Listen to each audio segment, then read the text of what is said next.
మూలంగానే కలిగను అని చెప్పి 17 అంటున్నాడు ఆయన. 17 వచనంలో తాను విశ్వాసించిన దేవుని ఎదుట అనగా మృతులను సజీవులుగా చేయువాడును లేని వాటిని ఉన్నట్టుగా పిలిచివాడులైన దేవుని ఎదుట అతడు మనందరికీ తండ్రి వాడు. నాకందరికీ తండ్రి వాడంటే యేసు గారు సాక్షిస్తున్నారు. యోహాను సువార్త 8వ అధ్యాయం ముగించేసుకుందాం. యేసు గారు సాక్షిస్తున్నారు. యోహాను సువార్త 55వ వచనం, 8వ అధ్యాయం 55వ వచనం. మీరు ఆయనను ఎరగరు, నేను ఆయనను ఎరుగుదును. ఆయనను ఎరగనని నేను చెప్పిన మీ వల్ల నేను అబద్ధకుడనై ఉందును గాని నేను ఆయనను ఎరుగుదును. ఆయన మాట గైకొనిచున్నాను.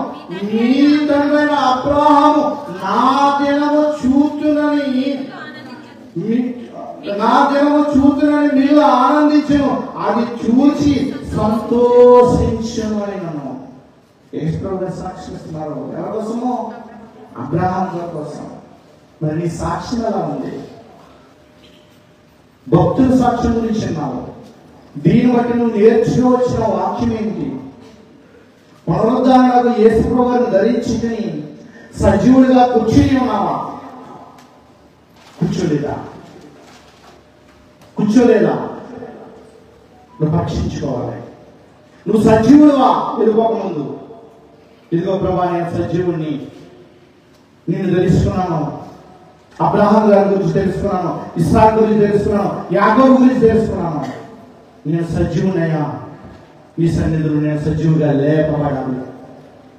కాబట్టి అట్టి కృప దేవుడు మా అందరికీ ఇచ్చేలాగా పిలుపులు రాసిన పత్రిక మనలో పరిశుద్ధాత్మను చేస్తున్న కార్యాల గురించి మీరు చూస్తేనండి, మనలో ఆరంభించిన పరిశుద్ధాత్మను దుఃఖపరచుకోకుండా, వారు ఫోన్ చేసినా వీరు ఫోన్ చేసినా ఎక్కడికి మనం వెళ్ళకోకుండా మంచి క్రమంగా ప్రభువును మనం విశ్వసించి పునరుద్ధాన దినాన్ని మనం లేపబడే వారంగా ఉండాలని అట్టి కృప ఒక వచనం చెప్పి నేను ముగించేస్తాను. పిలుపులు రాసిన పత్రిక 1వ అధ్యాయము,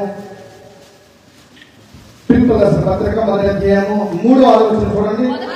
మొదటి దినం నుండి ఇది వరకు సువార్త విషయంలో మీరు నాతో పాలవారైనట చూచి మీలో ఈ సక్రియను ఆరంభించిన వాడు యేసు క్రీస్తు దినము వరకు దానిని కొనసాగించని రూటుగా నమ్ముచున్నాను కనుక మీ అందరి నిమిత్తము నేను చేయు ప్రతి ప్రార్థన ఎల్లప్పుడూ సంతోషముతో ప్రార్థించుచు నేను మిమ్మల్ని జ్ఞాపకం చేసుకున్నప్పుడల్లా నా దేవునికి కృతజ్ఞత స్తుతులు చెల్లిస్తున్నాను. ఆమేన్. అలా బ్రతుకు, నువ్వు లేపబడతావు. మనమందరం లేపబడాలి, ఎవ్వరూ విడిచిపెట్టుకోకూడదు. అంటే కృపా దేవుడు మనందరికీ కూడా ఇచ్చినగాక. మీరు మీ కుటుంబాలు దీవింపబడినగాక. ప్రార్థన చేసుకుందాం. మమ్మల్ని వ్యక్తులుగా ప్రేమించిన మా పరలోక తండ్రి, నీ ఘనమైన శ్రేష్టమైన నామాన్ని బట్టి ప్రభు పునరుద్ధానం గురించి మాకు తెలియపరిచిన వచనాలన్నీ కూడా ప్రభు మేము అవలంబించి పరిశుద్ధంగా జీవించడానికి తండ్రి మాకు కృపను అనుగ్రహిస్తామని, నడిపిస్తామని, కొనసాగిస్తామని ఇదిగో మీ కుమారుడకు, మా రాజాకు, మా రక్షకుడకు యేసు క్రీస్తు వారిలో అడుగుచు తండ్రి విజ్ఞాపన చేసుకుంటూ రాజులకు రాజు, ప్రభువులకు ప్రభు అయిన యేసు నామములో అడుగుచున్నాను నా పరమ తండ్రి.